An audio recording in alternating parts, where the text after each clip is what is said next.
Hello प्यारे बच्चों, कैसे हो सभी। चलिए देखेंगे आज कितने क्वेश्चन आपने बनाए। तो टेस्ट तो लगाते हैं ना रोजाना, और रोज अपने नंबर देखिए और देखिए अपना आकलन। और पेरेंट्स अपने बच्चों से रोज पेपर लगाएं। चलिए क्वेश्चन नंबर 1। एक संख्या का 25% प्लस 20 बराबर 70 है। संख्या बताओ। 25% of a number plus 20 is equal to 70। Find the number. यानी आपको बताया गया है कि किसी संख्या 25% में 20 जोड़ने पर, किसी संख्या के 25% में 20 जोड़ने से 70 प्राप्त होगा। तो संख्या बताओ। ओके चलिए, किसी संख्या के 25% में, ये संख्या है, कोई नंबर नाम दे दिया संख्या को ए नाम की कोई संख्या है, इसमें 25% में अगर आप 20 ऐड करेंगे, 20 जोड़ देंगे तो मिलेगा 70। कितना मिलेगा? 70। क्वेश्चन में दिया हुआ है। अगर मैं यहां से ये 20 घटा दूं तो यहां से भी 20 घटेंगे, क्योंकि इक्वेशन का मतलब है बराबर करना। अगर यहां से 20 घटाओगे तो यहां भी 20 घटेंगे, मतलब संख्या का 25% बराबर होगा 50। संख्या का 25% बराबर होगा 50। संख्या का 25%, 70 minus 70 minus 20 is equal to 50। तो संख्या का 25% होगा 50। तो 25 से 100 को काट देंगे 4 बार। 25 से 100 को कितनी बार डिवाइड करेंगे? 4 बार। और 4 का मल्टीप्लाई होगा 50 के साथ। ये बात तो आपको पता है। तो संख्या बनेगी 200, मतलब 200। संख्या कितना बनेगा? 200। 200। तो आपसे पूछा गया find the number, what is the number, तो आप बताएंगे 200 यानी 200। चलिए नेक्स्ट देखेंगे क्वेश्चन नंबर 2। एक ट्रेन 90 किलोमीटर प्रति घंटा की गति से चलती है, 15 मिनट में कितनी दूरी तय करेगी? तो यहाँ पे देखेंगे, क्वेश्चन बोल रहा है अ train moves eight 90 kilometre per hour, how much distance it cover in 15 minutes. चलिए बाकी सभी चीजें ठीक है ना? ओके। 90 किलोमीटर चलेगी ट्रेन 1 घंटा, मतलब 60 मिनट, मतलब 1 आवर। ट्रेन 90 किलोमीटर की दूरी बच्चों 1 घंटे में तय करेगी। 90 किलोमीटर कितने समय में? 60 मिनट में। तो 15 मिनट में कितनी दूरी तय करेगी? 15 गुणा 4, और 4 से 90 है ना? ओके। तो ये बनेगा आपका 22 चौक 88, यानी 22.5 किलोमीटर। कितनी डिस्टेंस कवर करेगी? 22.5 किलोमीटर। 22.5 किलोमीटर चलेगी 15 मिनट में। 1 घंटा मतलब 60 मिनट में गई थी 90 किलोमीटर। चलिए नेक्स्ट देखें क्वेश्चन नंबर 3 पर।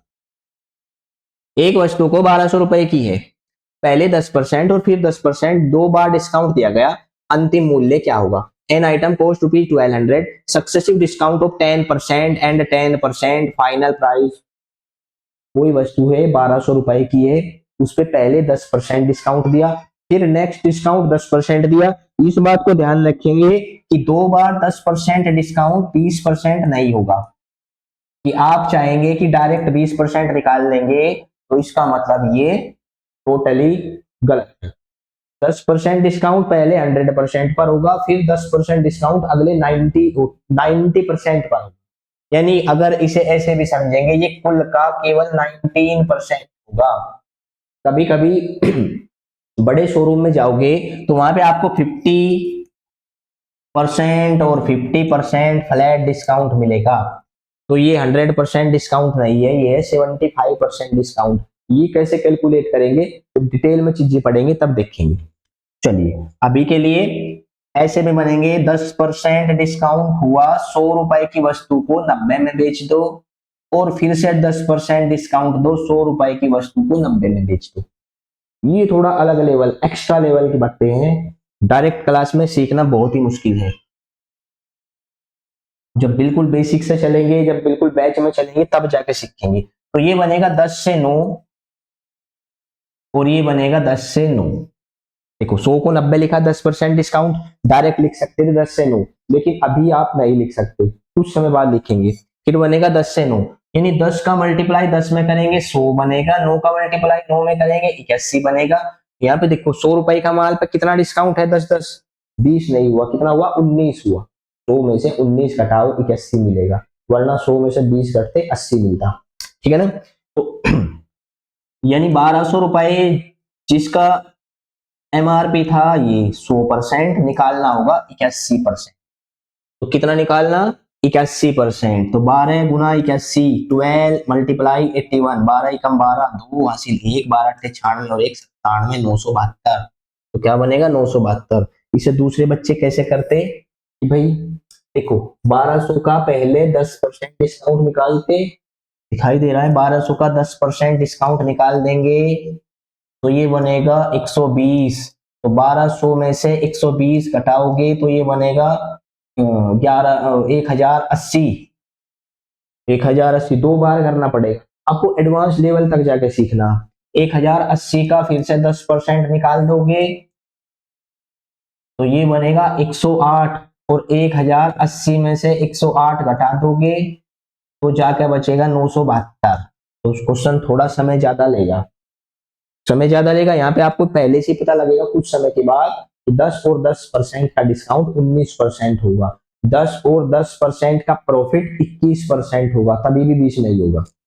चलिए डिटेल में सीखेंगे। अब ये देखो कि इस लेवल तक सीखना, तो ये क्लास बेहद जरूरी है पढ़ना और ये भविष्य तक काम करेगी।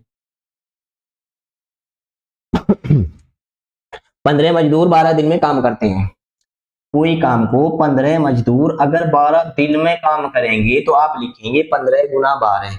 10 मजदूर वही काम कितने दिन में करेंगे, 10 मजदूर। तो जितने करते हैं उनका मल्टीप्लाई गुणा करेंगे और जिनसे कराना है उससे भाग करेंगे। तो यहाँ पे देखेंगे 5 × 15, 5 दूनी 10 और 2 × 6 12 और 36 आंसर होगा 18 दिन। कितने दिन में काम करेंगे, 18 दिन में। 15 workers finish work in 12 days, 10 workers will take how much days. तो आप बताएंगे आंसर 18 डेज। चलिए नेक्स्ट। इन्हें लगेगा स्पीड ज्यादा है, बच्चों के हिसाब से स्पीड ज्यादा है, तो वीडियो को आराम से स्पीड कम कर लें या 2 बार 3 बार देख लेंगे। एक संख्या का 2/3 भाग प्लस 10 = 50। एक संख्या का 2/3 भाग, किसी संख्या का 2/3 भाग प्लस 10 बराबर होगा 50। तो संख्या बताओ। 2/3 ऑफ अ नंबर प्लस 10 = 50। तो यहाँ पे देखिए 2/3 यानी 2/3 ए बराबर 40 होगा कि नहीं, 40 लिख देता हूं मैं सीधे। 50 में से ये 10 उधर जाने के बाद घटेगा, और अगर ये 50 में से 10 घटेगा तो क्या बचेगा 40। तो 2/3 40 है तो ये बनेगा ए बराबर 40। नीचे की संख्या ऊपर जाके गुणा करेगी और ऊपर वाली संख्या नीचे आके भाग करेगी। तो 3 का मल्टीप्लाई होगा और 2 का डिवाइड होगा। तो 2 से 40 कटेगा 20 बार और 20 × 3 होगा 60, 60। 20 × 3 कितना बनेगा, 60 बनेगा, 60 बनेगा। चलिए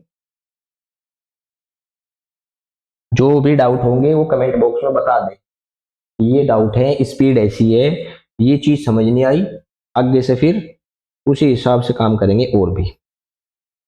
चलिए नेक्स्ट देखेंगे। एक आयत की लंबाई चौड़ाई से 4 सेंटीमीटर अधिक है, परिमाप 28 सेंटीमीटर है, लंबाई क्या है। Okay, length is 4 centimetre more than breadth, perimeter is equal to 28 centimetre. Length and breadth बतानी है क्या क्या बनेगी। चलिए देखो, अगर मान लो आयताकार, मैंने कई क्लास में बताया है, आयत वो होगी जो जिसकी सामने वाली भुजाएं बराबर, स्क्वायर वो होगा जिसकी सभी भुजाएं बराबर। तो यहाँ पे ये जितना भी है ये इससे 4 सेंटीमीटर ज्यादा है, ऐसे बनाओ। या फिर एक काम करो डायरेक्ट बनाने के लिए, चौड़ाई कितनी दी, परिमाप दिया है 28 सेंटीमीटर, तो एक साइड 4 ज्यादा है तो आप 4, एक साइड ज्यादा है तो दोनों साइड ज्यादा होगा। तो 4 + 4 कितना बनेगा, डायरेक्ट आंसर निकालना 8 बनेगा। डायरेक्ट 8 घटा दो 28 में से, सब्ट्रैक्ट कितना कर देंगे डायरेक्टली 8। 28 - 8 = 20। और इसे अब 2 से भाग लगा दो, 2 से अगर भाग लगाओगे तो ये बनेगा 10। ये कितना बनेगा, 10 बनेगा। बल्कि इसे भाग 2 से नहीं लगाना, ये है सभी का योग, इसे भाग लगाओ 4 से। एक आयत की लंबाई चौड़ाई से 4 सेंटीमीटर दिखे, चलिए इसे भाग लगाओ 4 से तो ये बनेगा 5। अब यहाँ पे देखेंगे सीधे सीधे, एक हिस्सा 5 है तो एक हिस्सा 4 अधिक यानी 5 + 4 9 है। तो एक साइड 5 है और एक साइड 9 है। तो आपको क्या बताना था, एक आयत की लंबाई चौड़ाई से 4 सेंटीमीटर दी है, परिमाप 28 सेंटीमीटर, लंबाई क्या है। तो ये 5 बनेगी, ये 9 बनेगा, मैं सीधे लिख देता हूं, ये भी 9 बनेगा और ये भी 5 बनेगा। 9 9 18 और 5 5 10, 18 और 10 28। तो आंसर कोई नहीं है तो छोड़ देंगे।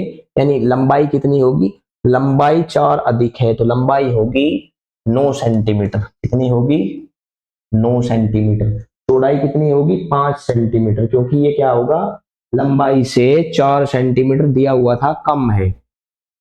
लंबाई से चौड़ाई से 4 सेंटीमीटर ज्यादा है, चौड़ाई लंबाई से 4 सेंटीमीटर कम है। तो लंबाई होगी 9 सेंटीमीटर, 9 सेंटीमीटर और चौड़ाई होगी 5 सेंटीमीटर, इसीलिए 4 का अंतर है। और अगर ये लंबाई 9 है तो ये लंबाई भी 9 है, ये चौड़ाई 5 है, ये चौड़ाई भी 5 है। ऑप्शन गलत है तो छोड़ देंगे। तो आंसर क्या बनेगा, 9 सेंटीमीटर। बुक में भी गलत होते हैं।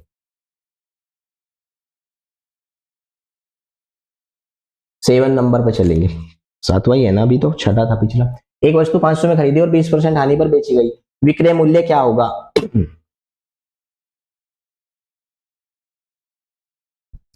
एक वस्तु 500 में खरीदी और 20% हानि पर बेची गई, विक्रय मूल्य क्या होगा।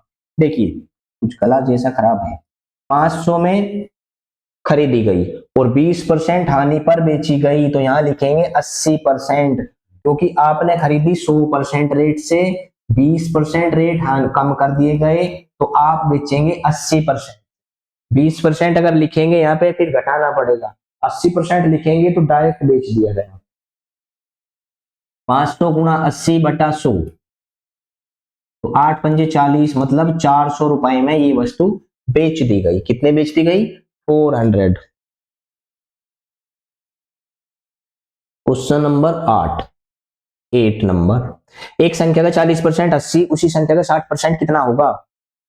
देखिए 40% of a number is equal to 80, find the 60% of the number. चलिए 80 है 40% के बराबर, 80 है किसके बराबर, 40% के बराबर। संख्या का निकालना है केवल 60%, क्या निकालना है, 60%। तो 40 से 80, परसेंट से तो परसेंट काट दो, 40 से 80 काट दो 2 बार, तो 60 गुणा 2 बनेगा 120। अगर आपसे पूछता संख्या बताओ तो आप गुना करते 100 से, क्योंकि संख्या होगी 100%। लेकिन आपसे केवल पूछा संख्या का 60% बताओ, 60 से गुना करो। कल आपसे पूछेगा संख्या का 150% बताओ, 150 से गुना करो। संख्या का 90% बताओ, 90 से गुना करो। 1% बताओ, 1 से गुना करो। जितने परसेंट पूछेगा उससे ही गुना करो। चलिए नंबर 9, दो संख्याओं का अनुपात 3:4 है, उनका अंतर 20 है, बड़ी संख्या क्या है। दो संख्याओं का अनुपात 3:4 है, ऐसे लिखेंगे, दो संख्याओं का अनुपात 3:4 है, बड़ी संख्या उनका अंतर 20 है। 3 और 4 में कितना अंतर है, 4 3 से, 3 और 4 में कितना डिफरेंस है, अंतर का मतलब डिफरेंस। कितना डिफरेंस है, एक डिफरेंस है, और एक डिफरेंस है 20 नंबर के बराबर, क्योंकि उनका डिफरेंस, उनका अंतर, उनका डिफरेंस कितना है 20। उनका डिफरेंस मतलब एक नंबर की वैल्यू 20 अंकों के बराबर, एक यूनिट बराबर 20। तो आपको बताना क्या है, बड़ी संख्या। तो इनमें बड़ा 3 है कि लार्जर 3 और 4, लार्जर 4 है। तो आपको बड़ी संख्या यानी लार्जर बताना है, कौन है, 4 के बारे में बात की गई। और 20 गुणा 4 करेंगे 80 बनेगा, और यही होगा आपका आंसर।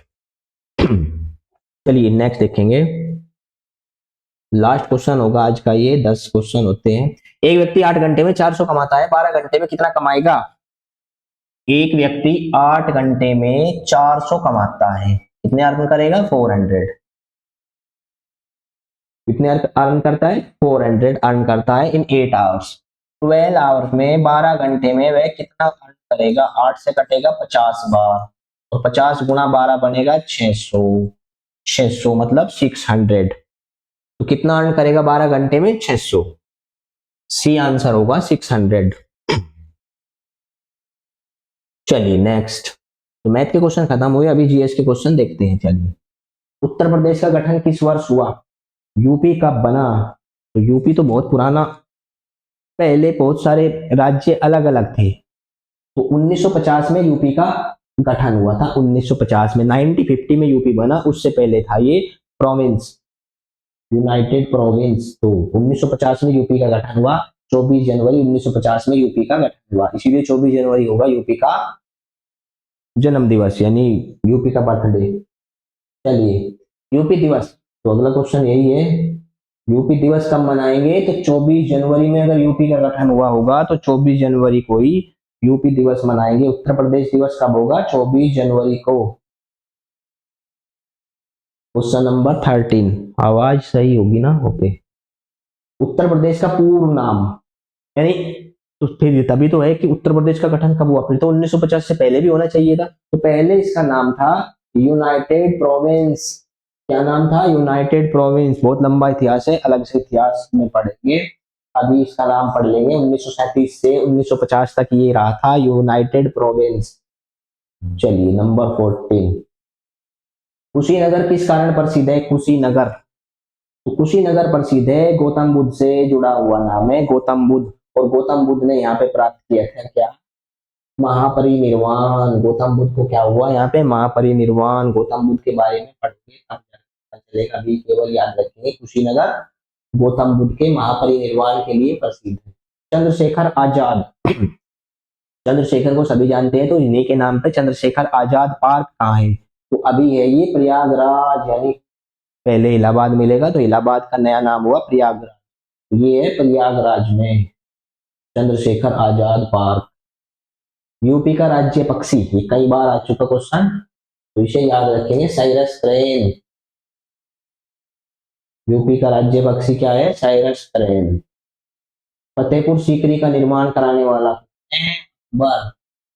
फतेहपुर सीकरी बसाने वाला कौन है? अकबर।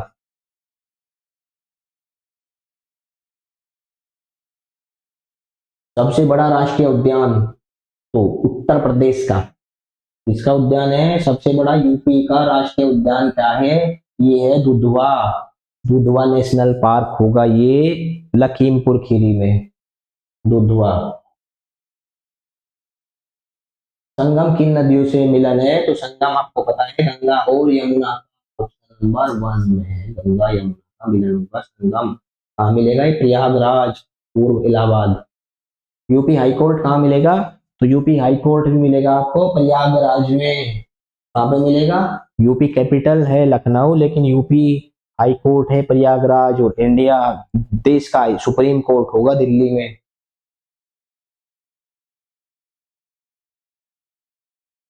चलो 21, तो अब आ गए हम रीजनिंग की ओर। 3 9 27 81, तो यहाँ पे हुआ क्या? ट्रिपल हुआ। 3 का मल्टीप्लाई 3 में करेंगे 9 होगा, 9 मल्टीप्लाई 3 करेंगे 27 होगा, यानी सभी में क्या हुआ? मल्टीप्लाई 3 हुआ। 27 में मल्टीप्लाई 3 करेंगे 81 होगा, और 81 में मल्टीप्लाई 3 करेंगे 243 होगा। सीरीज क्या है? मल्टीप्लाई अगले नंबर पे 3 करने के बाद आया है, पिछले नंबर में 3 से गुना करो नई संख्या मिलेगी। क्वेश्चन नंबर 22 देखेंगे, BEH की। तो यहाँ पे नंबर के अल्फाबेट नंबर याद होने चाहिए, BEH की। तो बी का नंबर 2 है, ई का नंबर 5 है, एच का नंबर 8 है, के का नंबर 11 है। तो 2 में 3 जोड़ेंगे 5 मिला, 5 में 3 जोड़ देंगे 8 मिला, 8 में 3 जोड़ देंगे 11 मिला, 11 में 3 जोड़ देंगे 14 मिलेगा। तो 14 का मतलब होगा एन, 14 का मतलब क्या होगा? एन, यानी ऑप्शन नंबर बी में एन आंसर लगाएंगे।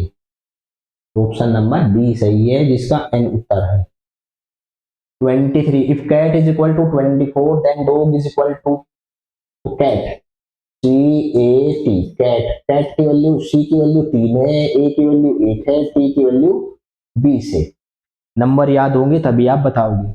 20 और 1 21 और 3 24, हाँ जोड़ 24 बना, मतलब ये लॉजिक सही है। तो आप डॉग में भी ऐसे ही नंबर जोड़ देंगे, डी की वैल्यू 4 होगी, ओ की वैल्यू 15 होगी, ये भी प्लस किए हुए थे। जी की वैल्यू 7 होगी। 15 7 22 और 4 26 आंसर बनेगा। 15 7 22 4 26 होगा सही आंसर 26 जनवरी। तो डॉग की वैल्यू 26 मतलब 26 जनवरी से कोई मतलब नहीं। दुर्लभ का विलोम क्या होगा? दुर्लभ तो हिंदी देख लेंगे एक दो क्वेश्चन। दुर्लभ तो दुर्लभ का विलोम होगा, विलोम उल्टा अपोजिट। तो सामान्य, जो सामान्य आसान तरीके से मिलेगा वो होगा दुर्लभ का अपोजिट, ठीक है ना। तो सामान्य। आगे चलेंगे। तेज का पर्यायवाची क्या है? तेज का तो तेज और धीमा ये सभी को पता है। तेज का पर्यायवाची क्या है? धीमा। और जिन्हें क्वेश्चन लेने हैं पहले ही सोल्व करके देखने के लिए वो इस नंबर पे व्हाट्सएप करेंगे 9410663332। फिर आपको उस ग्रुप में डाल देंगे जहाँ पे पेपर मिलता है पहले 24 घंटे पहले मिलेगा। और आप उसे सोल्व करो, फिर सोल्व करने के बाद अपने आंसर का मिलान कीजिए। चलिए थैंक यू, जय हिंद।